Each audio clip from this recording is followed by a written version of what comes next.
A 25-year-old woman, from a small English village, built a multi-million-dollar empire by becoming the most controversial, most searched, and for many, the most hated woman on the internet.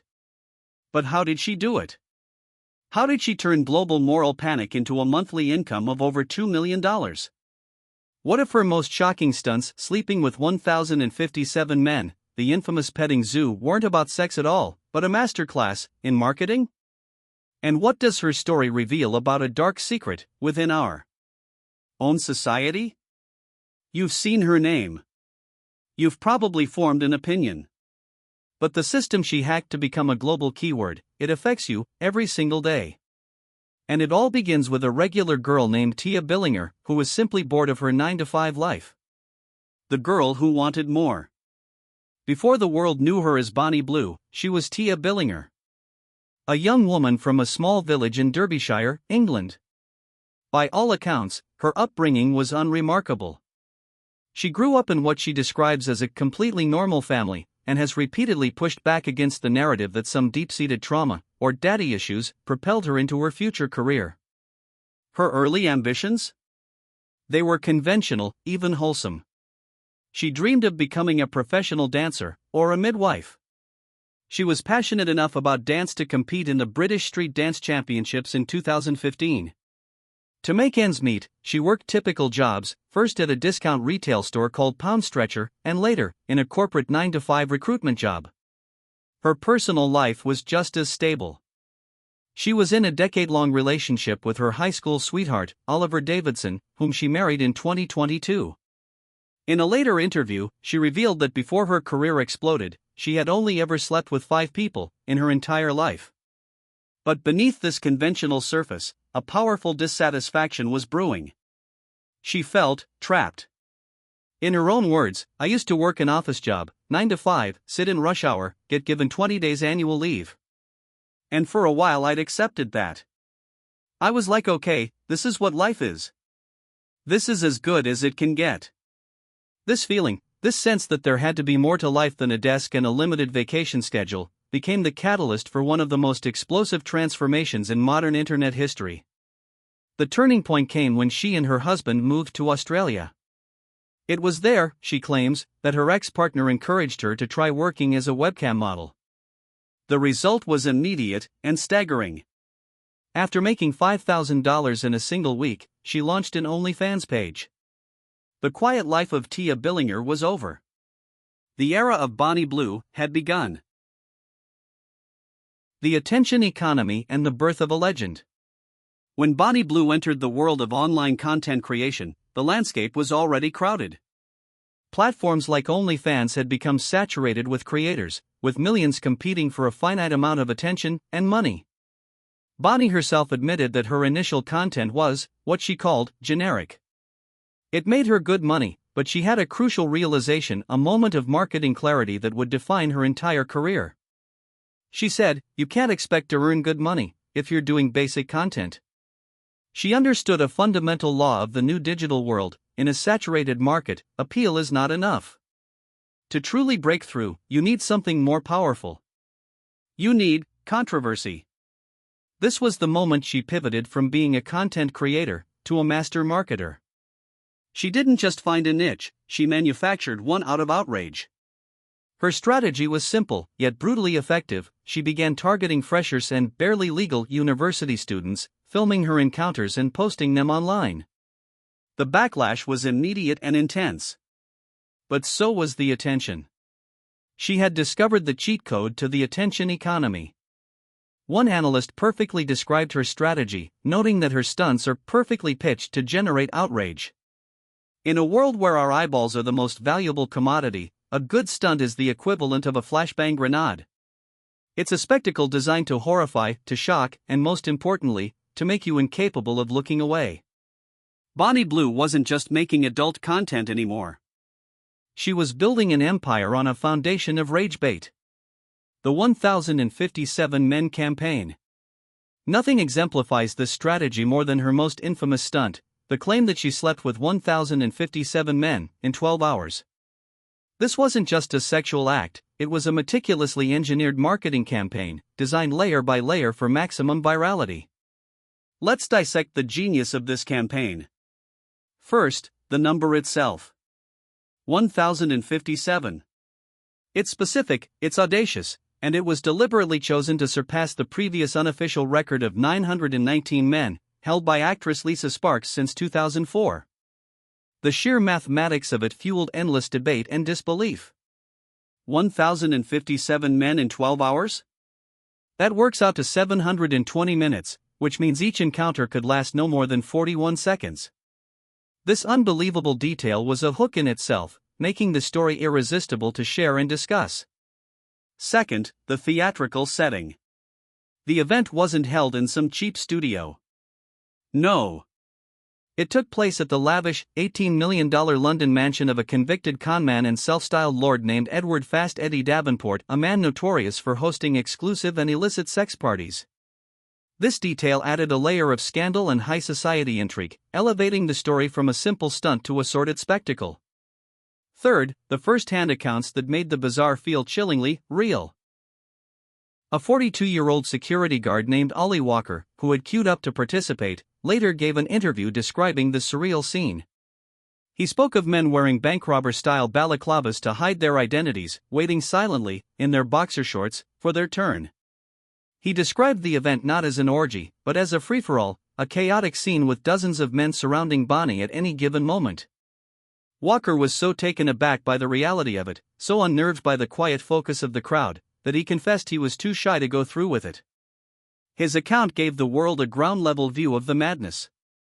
Fourth, the shocking aftermath. After the event, photos emerged showing the unglamorous reality behind the headlines: a parquet floor in a multi-million-dollar mansion, littered with a sea of used condoms and damp paper towels. This stark, visceral image was incredibly powerful, cutting through the abstract numbers and creating a visual that was both disgusting and unforgettable. And finally, the coordinated media machine. This was no amateur operation. Her public relations team was actively feeding details to tabloids, drip-feeding the narrative to the press. And, most tellingly, a major UK television channel was reportedly present, filming the entire event for a future documentary. This proves that the 1057 Men event was, from its very inception, a multi-platform media production. The goal was never just to break a record, it was to create a story so shocking, so unbelievable, that the entire world would have to talk about it. It was, as one observer noted, something akin to performance art.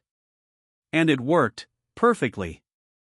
This playbook reveals a clear pattern: each action is calculated to provoke a specific, and often negative, reaction that ultimately serves her brand. But her name, Bonnie Blue, holds a deeper secret: a connection to a century of rebellion and outlaw fame. What is this connection? And how did she use this 100-year-old brand to fuel her 21st century rise? We'll get to that in a moment.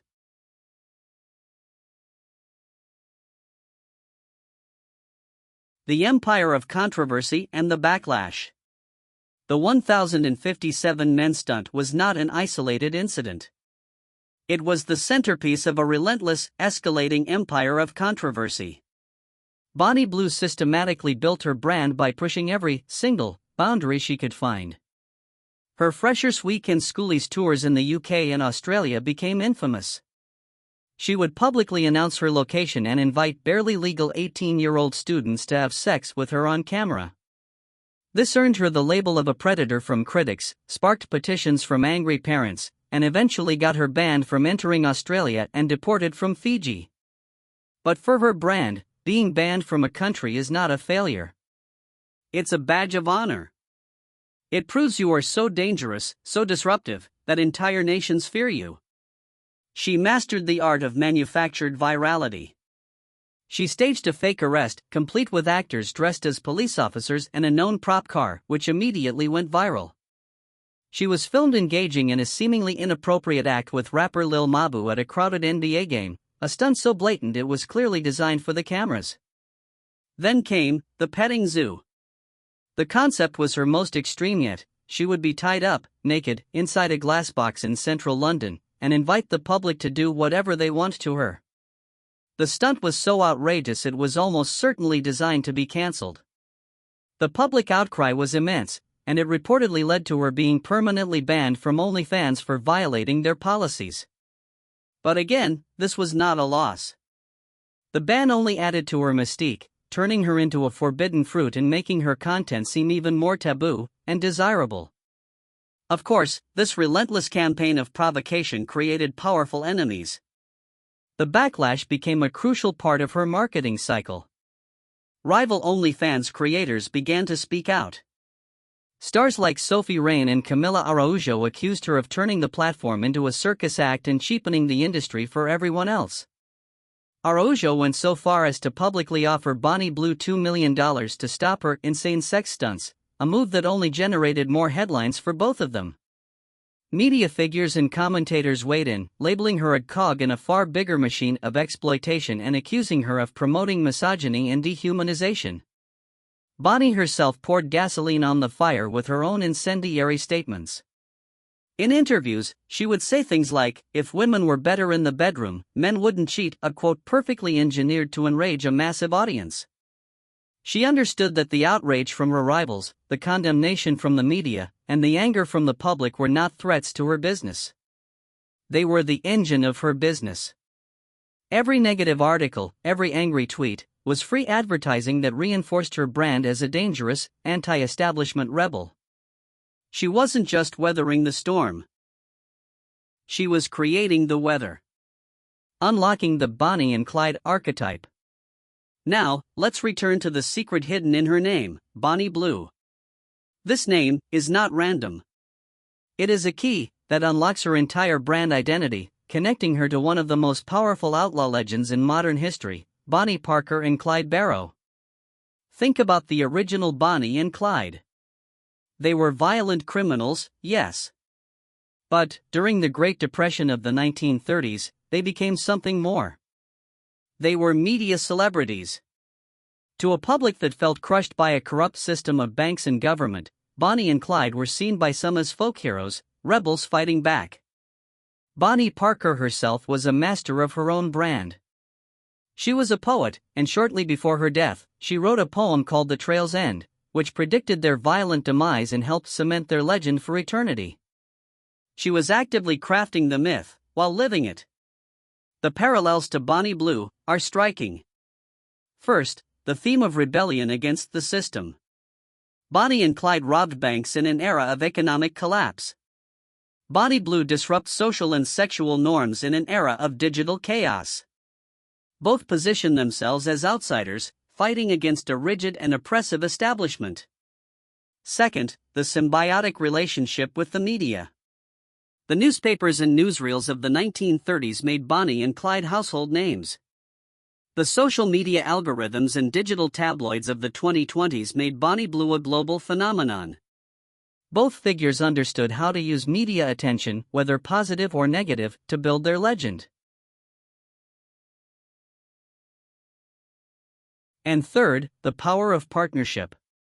The name Bonnie and Clyde immediately evokes an image of a ride-or-die couple, partners in crime against the world. This is a powerful cultural archetype, referenced endlessly in music and film. Bonnie Blue taps into this by branding her relationships, like her public romance with the much younger rapper Lil Mabu, as modern outlaw love stories. By choosing the name Bonnie, she inherited a century's worth of cultural baggage associated with rebellion, fame, and a glamorous, dangerous life outside the law. She is the 21st century evolution of this archetype. She has replaced the guns and getaway cars with sex stunts and viral outrage, but the product she is selling is fundamentally the same, a fantasy of rebellion, for a mass audience. The king and queen of controversy. The logical endpoint of this journey, the ultimate climax of her mastery over controversy, came in the summer of 2025. Bonnie Blue flew to Romania for a collaboration that seemed both shocking and inevitable, a podcast with Andrew Tate. It was a meeting of the two poles of the internet's culture war. The king and queen of controversy. Their exchange was a perfect storm of viral soundbites, engineered for maximum conflict and engagement. Tate, the icon of the manosphere, declared, "Bonnie is the end result of feminism. She is what the Matrix wanted to create." Blue, in a perfect countermove, posted a picture of the two of them with the caption, "Bringing women forward 1,057 years," a direct reference to her infamous stunt. The public reaction was exactly what they both wanted, explosive and completely polarized. One social media user captured the moment perfectly, writing, "If toxic feminism and toxic masculinity did a podcast together." Critics immediately pointed out the hypocrisy of Tate's position. By sitting down with her and then condemning her, he was introducing her to his millions of young, male followers, likely sending thousands of new subscribers her way. But this wasn't about hypocrisy. It was about synergy. The Bonnie Blue and Andrew Tate podcast is a case study in symbiotic controversy. They represent the opposite ends of a spectrum, and their collision generates immense energy. They don't need to agree, they just need to interact.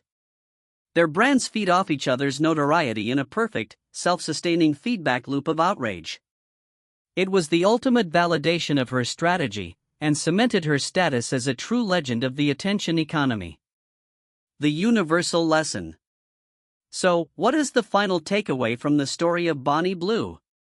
Her journey, from Tia Billinger working a boring 9-to-5 job to Bonnie Blue, the multi-millionaire provocateur, is more than just a story about sex and money.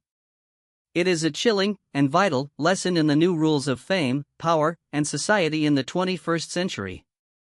She mastered a dark art. She understood that in our saturated, overstimulated digital world, outrage is a far more effective marketing tool than appeal. She proved that attention, whether it is positive or negative, is the only currency that truly matters. But the most uncomfortable truth is that Bonnie Blue is a mirror. She reflects a dark reality about all of us. We are the ones who click. We are the ones who share. We are the ones who comment. We say we hate the controversy, we say we are disgusted by the spectacle, but our engagement is the raw material that builds the thrones of figures like her. She is a symptom of a culture that is addicted to outrage. She didn't create the system, with its algorithms that reward conflict and its media that profits from panic. She just learned to play the game better, more ruthlessly, and more successfully than almost anyone else on the planet. The other side of the coin. Bonnie Blue's story reveals how one person can manipulate the global conversation by weaponizing one side of the culture war. But she is just one half of the equation. To understand the forces that created her ultimate collaborator, you must watch my next video, Andrew Tate and the Rise of the Manosphere, where we explore the other side of the coin in this new, global battle for attention.